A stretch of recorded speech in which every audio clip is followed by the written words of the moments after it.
January 22nd, 1944. The cold waters of the Tyrrhenian Sea reflected the dim winter sky, waves rolling like dark steel. Across its surface, the fate of the Italian campaign hung in the balance. Operation Shingle, the Allied amphibious landing at Anzio, was about to begin, a bold gamble designed to outflank German defenses along the Gustav Line and strike at the heart of Rome.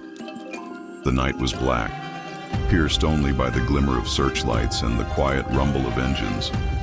Thousands of troops, British, American, and Canadian, crowded the decks of landing ships, bracing for the unknown. They carried weapons, radios, and the weight of months of fighting in southern Italy. Every man knew the gamble. The enemy knew the coastline intimately, and any misstep could mean death before the first foot touched sand. At dawn, the horizon burned faintly with the first light. Landing craft nosed into the shallow waters of the beaches, their engines cutting through the surf. Soldiers disembarked into the cold, wading through ankle-deep water, boots sinking into sand that felt like it could swallow them whole. Artillery boomed in the distance, the first salvos warning that the Germans were awake. Smoke curled along the coastline, and tracer fire hissed across the air. Yet the initial landings met surprisingly light resistance. German forces, caught off guard by the sudden strike, had pulled back to fortified positions inland. The Allies seized the beaches, forming a precarious bridgehead. Tanks rumbled forward, tracks grinding against the sand, while infantry scrambled into foxholes and makeshift trenches, eyes scanning the horizon for the first signs of counterattack. Despite the initial success, tension gripped the beachhead. The terrain beyond Anzio was a mixture of marshes, ridges, and small villages, perfect for ambushes and artillery fire. Engineers worked frantically to establish roads and supply lines, their shovels scraping against frozen earth, while medics prepared for the inevitable casualties. Every foot of progress was measured, every hill and stream a potential death trap. The Germans, slow to react initially, soon reorganized under Field Marshal Kesselring, master of defensive operations in Italy. Their artillery positions, camouflaged among olive groves and stone walls, began to rain shells onto the beaches. Explosions erupted among the tanks and trucks, throwing sand and debris into the winter air. Machine guns stitched the skyline with fire, cutting down trees and barricades alike. Soldiers huddled in foxholes, exchanging fire, their breaths clouding in the freezing air. Inland, the Allies pushed cautiously, establishing perimeters around Anzio and Nettuno. The first days were a delicate dance of reconnaissance, skirmishes, and careful probing. Supply lines stretched across the narrow corridor from the beaches, vulnerable to sudden German counterstrikes. Engineers and logistics units became as vital as infantry, their efforts keeping the bridgehead alive. Meanwhile, the psychological strain grew. Soldiers on both sides were exhausted from months of fighting across the Italian peninsula. The Allies, though freshly landed, faced the daunting task of holding a tenuous foothold against a disciplined, battle-hardened enemy. German commanders observed the landings with a cold eye, calculating the exact moment to unleash devastating counterattacks. By the end of the first week, the situation stabilized but remained perilous. The beaches of Anzio were now crowded with men, vehicles, and equipment, yet the threat of encirclement or artillery annihilation loomed constantly. Every movement inland had to be calculated, every advance weighed against potential losses. Anzio had been taken, but the battle had just begun. What appeared to be a simple landing was the opening of a grueling campaign, a struggle for every ridge, every village, every road. The Allies had established a foothold, but the Germans were gathering strength, preparing to turn the calm of the winter coastline into a storm of fire, steel, and smoke. The gamble had been made. Success at Anzio could break the stalemate in Italy and open the road to Rome. Failure would mean isolation, encirclement, and months of bloody attrition. The stage was set, and the men on the beaches of Anzio braced themselves for the weeks of relentless combat to come. The Battle of Anzio. Part 2. After the initial landings, the calm along the coastline was deceptive. German forces, under the command of Field Marshal Kesselring, began to consolidate and strike back.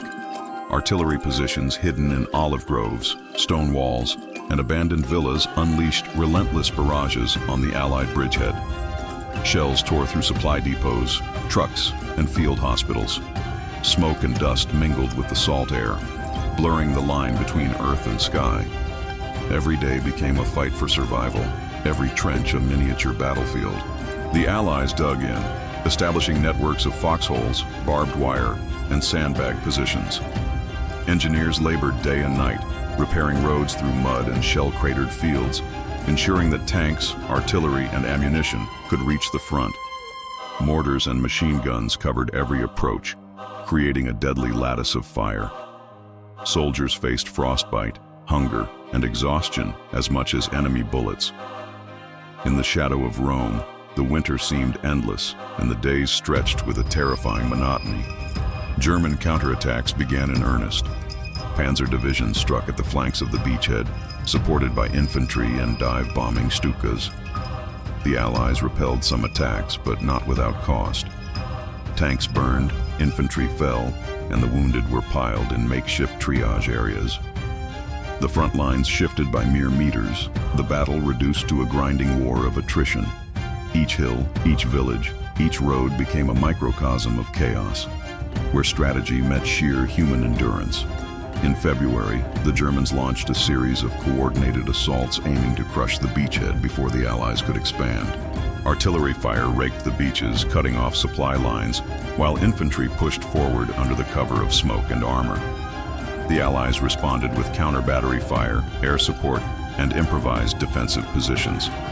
Night attacks became common, with soldiers crawling through trenches and rubble, exchanging fire in near-complete darkness.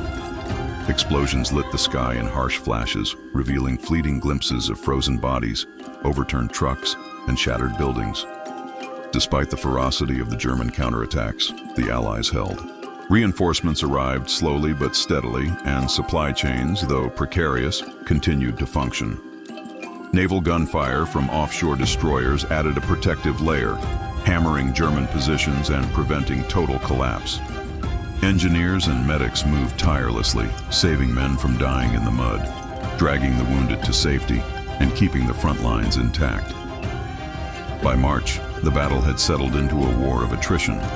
The front lines barely shifted, but both sides endured relentless losses. Soldiers endured mud, cold, and constant bombardment. The civilians of Anzio and Nettuno lived in basements and ruined buildings, watching as artillery and tanks tore through what little remained of their homes. Every day was a test of will, every hour a struggle against exhaustion, fear, and uncertainty. In May, Operation Diadem began. The Allies launched a coordinated breakout from the Anzio beachhead, linking up with forces advancing along the Gustav Line. German defenses, stretched thin and exhausted, could not hold. The breakout allowed the Allies to advance toward Rome, finally ending months of stalemate.